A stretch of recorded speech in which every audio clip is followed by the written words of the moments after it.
That's pretty awesome.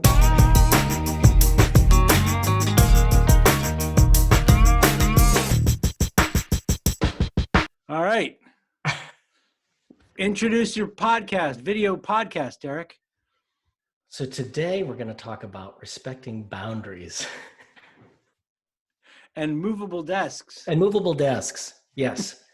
As part of my new work from home world, I Okay. got myself an adjustable standing desk, and it just came in yesterday. So I spent yesterday putting it together. All right. And so we're going to talk about boundaries and not losing your expletive now that we're in our Minds. third or more week working from home. Yeah. Are we allowed to swear? I don't know if we're allowed to swear. All right. Not losing your shit while you're working Yeah, from you home. losing your shit. Yes. This isn't for kids.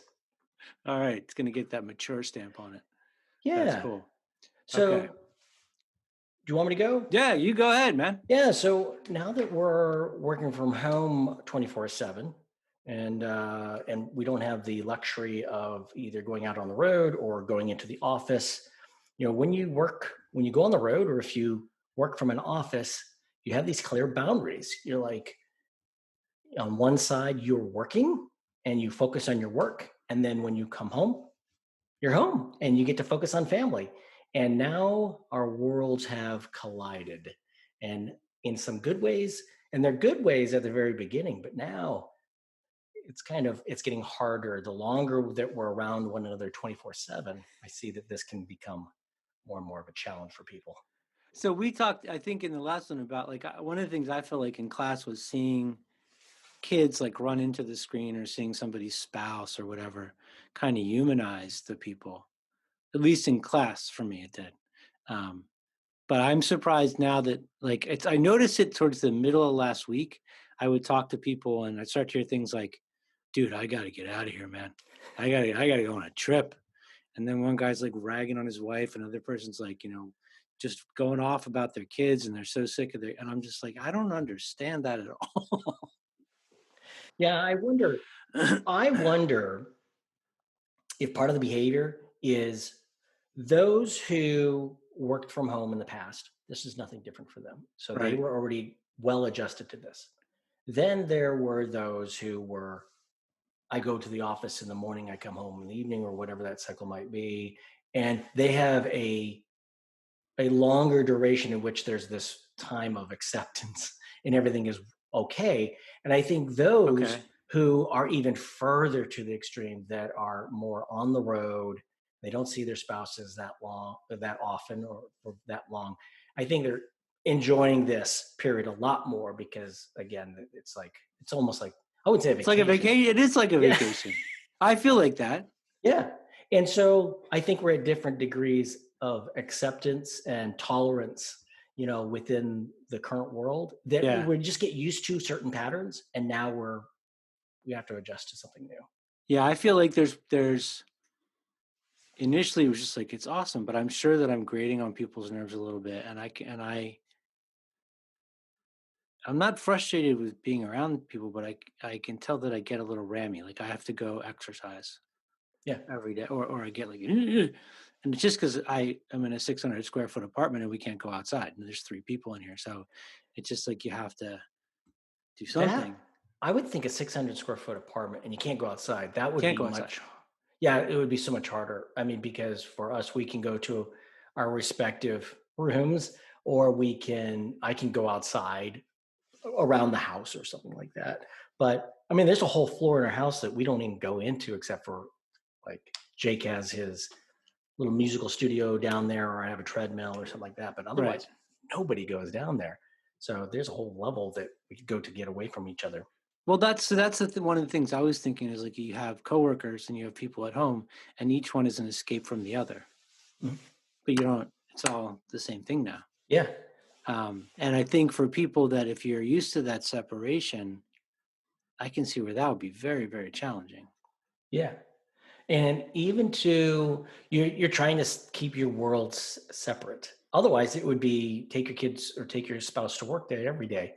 And that's a special time when you do that. And now that's gone. It's every day. Now you're like, I'm working. You got that where people are like, oh, no, no, no, I'm on the But do phone you right really now. think that you have that though? I mean, Have what? you talk about TJ and Jake all the time. I know some people who like they will not talk about their home life when they're at Mhm. work.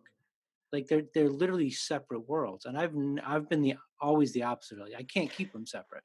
Yeah, I have a horrible, horrible memory. So I'm constantly telling stories. I would say that I have a professional persona that I try to present at work, but there's a whole lot of Derek in that persona, and people are like, what is he saying? Yeah, but so there's a lot of overlap, but I do know people that were the starchy white shirt people that, like, do you even sleep? Do you even have a family? Do you have any of these things, or is this your life? And those are the ones that just had this clean break between, clearly Yeah, they weren't but you're humanized at also all. somebody who's so passionate about what you do that you do it all the time. And I Well, would imagine, like, even I mean, like, I'm the same. Even if it's not work, like you're thinking about it, or it's almost like work and hobby are kind of intertwined so totally. closely. That's yes. Which means, I mean, we're very blessed to have gigs like that where we like what we do that much. God, can you imagine if you didn't have a gig like that? Like, What would like it would would it suck, man. be? Yeah, it would be. I'm certain that there are people out there that hate their jobs, and I feel bad because life is too short To have a sucky for job, yeah. to have a sucky job. I mean, even more so, it's like to have a sucky relationship. It's a good thing we love our families because we're all around them 24/7. So I can only imagine people that were using their work to escape their families. Wow, what the situation must be like now, Yeah. because now it's magnified. It's like, you don't like your kids? Well, guess what? You're going to be around your kids because But they canceled school. so don't you think that we still I was thinking about this week. There's three of us in this tiny little space. We're each actually going to a completely separate mental space all day long. Mhm. And then we come back together. So it's still like that escape is there. I think we're just more accustomed to being in close quarters with each other. So I think, I mean, to me, that would be like one rub for people if they're not used to that. But like, how are you coping with this change? Because now it's not just like 2 weeks, it's like 3 weeks, and it could be like 6 to 8 months. Mhm. And what are you doing? And you talked before about how you had like this regimen of getting up, like you get up at a ridiculous hour and Not like, anymore. okay, but so what are you doing to cope with this change? So I still try to like break things up, as in I'm going to work. Like So a schedule. I have having the schedule. I think is still even more important now for me because Okay. I desire that structure. And so what'll happen is still get up. Well, it's not early. I get up 7 to 7:30 every morning, and it's the cats. The cats are getting me up, Yeah. and but my day starts then. I mean, I can talk about and think about planning out my week, or I can have some thought, some quiet thought time, drink my coffee early in the morning, and then I say go into the office. Here's my office. Right. And so I'm not using any special backdrop. This is my office. And so part of it is, how you might put things on your, put little cute little things on your desk and stuff Oh like wait, that. what the hell was that? Oh, it's my little Who was that? It looks like a butt. it is a zombie that looks like a butt with a brain, and hang on. Ah, all Yeah, right. because I'm an adult. So some people will put little things on their desk at Never work. find anything like that. Yeah. Some people will put little things on their desk at work, whereas, I put little things, you know, Ah, people are a resource. that's right. That's right. But my point is, this is so the one step that I'm almost to that step of making this my office is putting an on air sign outside the office, Right. so they know that I'm on a call, or I'm in the office. I shut the door, but Yeah. otherwise having a little light or something like that, just to say, look, I'm in the office, and then I can take a coffee break, or I can take a lunch break, or something like that. But when I'm Okay. done with the day, I'm really trying. I'm working really hard. I mean, I have two laptops on my desktop. One's the work laptop and one's a personal laptop. I will Right. take the personal laptop or the tablet with me, and I will not come back in this room so that I can kind of separate myself from home and work. That's the weird thing that I'm doing right now. Okay. I don't think it's weird. I think it's just, I mean, it's one way of coping with it. And like I read an article, they interviewed an astronaut. This guy, I think it was the guy that spent the most time alone in space. Okay. And he talked about how that schedule was like absolutely critical to not completely losing it because he depended upon that. And for me, it's not the time of things, it's the things. Like there's certain things that have to be into every day. It has to start a certain way, has to end a certain way. In the middle, it can get jumbled around. But and I have to protect things. Like this week, there was one morning. I usually don't really start interacting with other people like verbally until about 10 a.m. Mhm.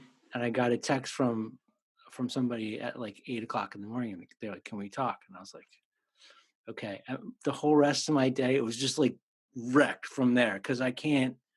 I have to like go through this like booting up my brain a certain way. Mhm. And it was like I fed it the wrong thing for breakfast, and then I was just sideways all day. Um, so I don't have a schedule, but I have to protect certain times of day for certain types of activities and certain things that have to happen every day, and they're not work related. Hmm. We've talked about that before. It's like Yeah, I maintenance mean, type play things. the guitar or Right. something. Meditate, play the guitar, read. All that stuff has to happen every day, or I kind of go off the rails. Yeah, I was supposed to run the Delaware Marathon and it got postponed. And it's funny, as soon as it got postponed, I fell out of my running regimen.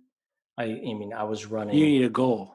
Yeah, you know what? I think you just nailed something there. I think I Yeah, did too. yeah. So I was running uh, 3 to 5 times a week at different distance, and the weekends being the long run. And now that that's gone, it's like I know that I'm happiest if I go for the run, but then it's carving out that time to go do it is Yeah. so much harder. Only, yeah, and I don't know why that is. Well, maybe it is because I don't have the goal and that sense of urgency that run race You need a days. target to hit though. Yeah. So I think but that probably says a lot about what like, for what people need to do when they're trying not to lose their shit working from home is you have to have goals for stuff like that. So you probably have to have new ones. Yeah. And for me, I don't run because I have a goal. I run because it burns off like the self criticism and the self hatred and stuff like that. It like Hmm. it exhausts that. Yeah. Um, That's kind of why. That's one of the things it silences the voices in my head. yeah, And there's silence, there's quiet for a while. Yeah. yeah. But I think that a lot of people who aren't used to working from home figuring that out. I mean, I do you have trouble stopping working or not? Or are you just like totally scheduled and you're just No, like, it's all about. I don't have a problem stopping working when I finish what I started. okay, It's when I'm not done, and I know that's it's harder for me when I know that I have something in front of me and it's going to take me a week or two yeah, to not just keep focusing on moving towards that outcome. I find that harder. And now okay, that I'm just a few feet away, yeah, it can. But again, it's something I'm working on. Whereas this weekend, I know that there's two big projects that I'm working toward that I have to do within 30 days. And the thing is I'm trying to respect the weekend and not work on it this weekend because I know that it'll be here tomorrow. right. Work will be here tomorrow. And my God, we got to have some stuff to work on, during the week. Do you have to force yourself to not work? Does it take Ye- like conscious effort to not work? Yeah. But it's different. See, it's a little bit different for me right now, only because before there was a ridiculous amount of urgency around my previous employer and what I was doing. And so there were Right. constant deadlines and constant demands coming in. What I loved it, absolutely loved it. And I could dive It's into like my an work. adrenaline addiction. It was, oh yeah. Yeah. And because it was This is like because therapy, Derek. yeah, I know it, but it wasn't just that dopamine, simple little dopamine release from checking your email or something like that. This was big projects, but these projects were constantly finishing to the point I was getting these. I was constantly being satisfied with finish this, finish this, finish this, finish this, Yeah. and these are all different things, but they were just big and they were finishing at different times. So I was constantly getting this reinforcement. So yeah, what can I say? I'm an addict. Whereas now there's much less urgency. Yeah. And I'm the new guy, and I'm kind of working through now. My goal now is getting through my 30, 60, 90-day plan.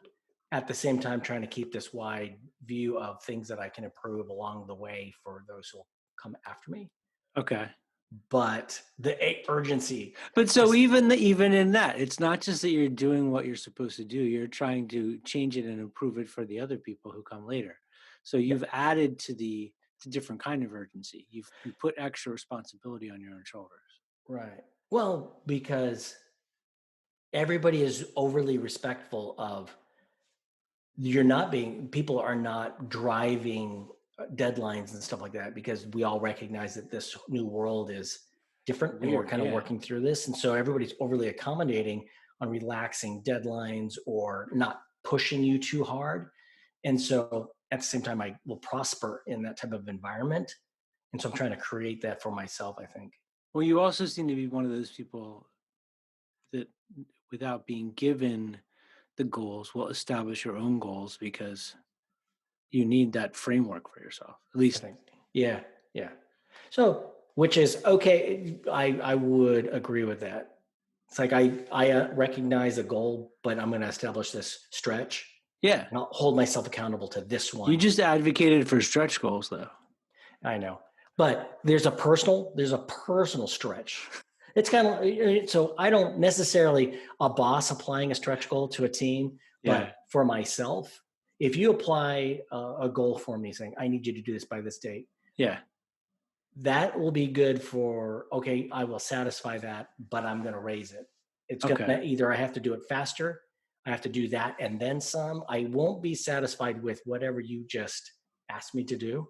Sure. I want to push it a little harder, give you a little bit more. Always, you know, there's that undercommit. Is Was it? that like a Marine thing or is that just a you No, no, thing? no, I don't think so. I think it's Okay. just a me thing. Okay.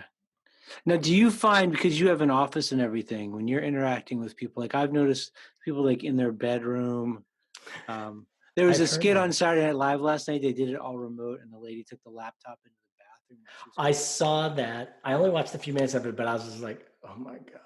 Yes, it was painful to watch some of Yeah, this. but I mean, is that troublesome for you with when people don't have that boundary? Yeah. Is it really? because, I mean, not the be- bathroom part, but like in their little, oh, like sitting in their bed or whatever. Are they not doing that?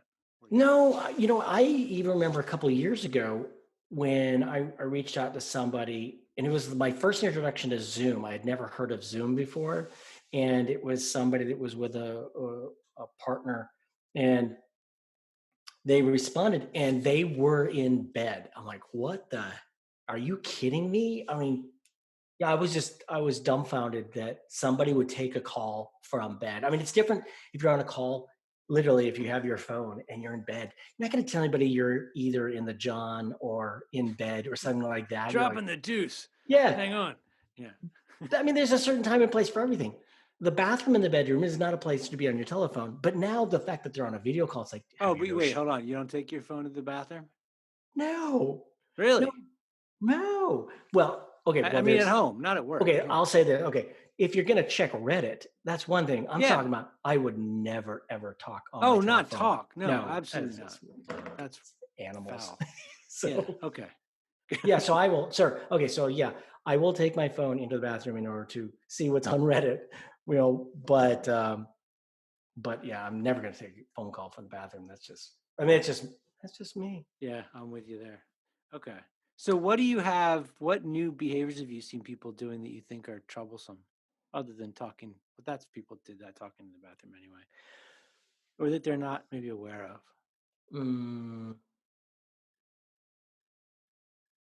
I don't know. It was painful to watch the Saturday Night Live skit a little bit because Yeah. I saw behaviors in that. I was like, oh, good God, because I've seen other people do it, and that's oh, what is this Zoom thing? Oh, how does this Yeah. work? And then they're like, what's going on? What is this? It was that type of behavior. It's like, really, come on, people. Technology is not new. I mean, it's not like we're trying to reprogram the clock on our VCRs. I mean, But for some of the people, I mean, so for the people that if you didn't watch it, they did have the Saturday Night Live this receptionist. week, but it was all done from their homes. So they recorded it in advance, but everybody was on a Zoom call or whatever, bits like that. And it wasn't that funny. Well, that Except Saturday Night Live these days isn't. except for maybe the Zoom thing. But I think there's people like that who don't know Yeah. how to use that stuff Yeah. And still. yeah, I think there isn't. Well, so you know what? Maybe we're identifying something that, again, the culture needs is that we had a fam, my wife's family got together yesterday, and it was like, it wasn't a Passover call, but it was something like that. Yeah. In that, I mean, everybody got on the call. Zoom was too complicated. So Yeah. they didn't use Zoom because not everybody could do it. And so I think it's Duo. It's Google Duo. Okay. It was simple enough that everyone was able. It was simple enough that everybody could do it. Is ubiquitous enough that everybody had Google. Everybody has Google Sure. accounts, and so the barrier of entry went low enough that guess what? Everybody was able to jump on this call. I say everyone. There were 5 calls happening. So you had the Brady Bunch look just like a Zoom call. But the level of complexity that I see with Zoom calls that was like on Saturday Night Live, it didn't exist. There wasn't so and so unmute your phone, so and so, Yeah. Yeah. all of that Well, thing that but you go ahead. no, all those things that I've seen in the last few weeks on Zoom calls. You're like, geez, people really, I mean, this isn't your first Zoom call. And it's like that Zoom bingo that people play where it's like, oh, I was on mute. Right, but how many conference calls that are just audio have you been on where people still don't remember to mute or unmute their Yeah, phone? I don't understand. I don't know if it's a people problem or a software problem. I mean, I don't know if it continues to happen like this. I don't think that we have to ask the people. It's not a person problem. You're not going to convince the masses that they have to unmute their phone. I think you need to change the software in such a way that it makes it easier for it's the example I can give you is Zoom. Is if Right. I'm muted and I ha ha ha I laugh or I sneeze or whatever, it'll pop up and it'll say you are currently muted. Do you want to unmute your phone? Because Okay. it recognizes. So that's the type of change that software can fix. That you're not going to change the people's behavior, but you can help a little bit by changing the Okay. software. See, So I that's what just I'm. I just wonder if maybe it's that this is still a secondary form of communication. Like one of the, we're still used to talking in person. So or over the phone. Mhm. Um I was looking out the window this week at all the empty office buildings, wondering if like are we gonna need those anymore? Like it's I'm really really. weird, if everybody just gets used to working from home, do we need an office building? Yeah, because I wonder what's going to happen with like companies like WeWork Yeah, and others. We've been pushing so hard for co-location for so long, and now suddenly, you can't have it. yeah, with the need and the urgency, suddenly we're going to figure this out technically with software on how we won't need to have that. It's like necessity is the mother of invention. Yeah. It's like suddenly we need to figure this out. How do we do good collaboration without being together? I think this is going to, in a positive way, this is a positive thing that's going to come out of this is I don't know if we're going to need as much. I don't think we're going to need as much office space as we did in the past. But we will need completely different communication practices. Like you can't see body language, right? And Right. when we're doing this, in order to make it look like I'm looking you in the eye, I'm looking at the camera the whole time you're Right. talking. I can't really see your face. I don't know what's happening. So it's like a lot harder, I think, to get the information that we're used to being fed, Yeah. that we sort of subliminally absorb, that informs how we react. So that's going to be like everything's going to be so different. I just find that part kind of fascinating. It's funny. So you have a better talent than I do in that you look at the camera. So you look like you're speaking to the audience or you're speaking with me. Whereas I have the teleprompter look. What I do is you'll see that I usually am squinted. And Okay. so it's less obvious that I'm looking at you or if I'm looking at the camera. Oh, I have a tip for you Oh, please. that I figured out. Okay. So move your little zoom window around so that the top of your head, like the camera is covering right below your nose on my So the screen. camera is Here, I'll take covering. a grab picture of it if I Yeah. can. Yeah, so it looks like I'm looking at I mean, your eyes are there, but I'm really looking at the camera. So I know your face is there. Uh-huh. But it's not like the way it was where like I'd be like that, because that's what I'm talking to people and they're doing that to me. And I'm like, why are you not looking at me? Yeah. I used to think that was, I've watched podcasts where I thought that was more acceptable. And maybe it is in an interview format. But if you're having a conversation, I want to see you looking at me Yeah. and us seemingly having a face-to-face conversation, not, you off looking off into the distance. Yeah. So I think that's another thing people have to figure out. My two things this week were, which I noticed on that Saturday Night Live episode was, why don't these people have microphones? Like the sound was so bad Yes. in every skit, almost every skit. I think Pete Davidson had a real microphone, but most of them didn't. I'm just like, how do you buy a microphone? It's Yeah. not that's one thing. And then I did a FaceTime call this weekend with somebody, and they were like screaming, and they're like, "Why are you wincing?" I'm like, "Why are you screaming?"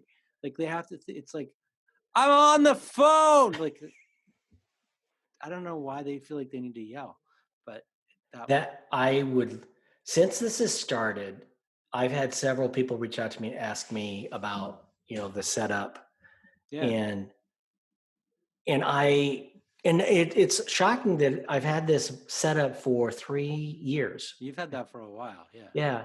And now suddenly I'm there with you. I wish people would get, I think any kind of microphone, anything anything. other Your than laptop. shouting into the room. And I'm still a little obsessive about, there's too much echo. I believe there's too much echo in this It room. I doesn't don't know come if through. it doesn't come through. No. So that's the one thing that I would like even more, but sound quality is even more Yeah. important these days. You know, it's just the fidelity. I just want the conversation to be better, so it's more in person. Which And sounds stupid and nitpicky, but if you think about the fact that you're trying to get a message across, you have to have as much clarity as you can get. And there's right. so much noise introduced by the technology and the bandwidth and all the other stuff. I mean, anything you can do to make that sound better is going to be good.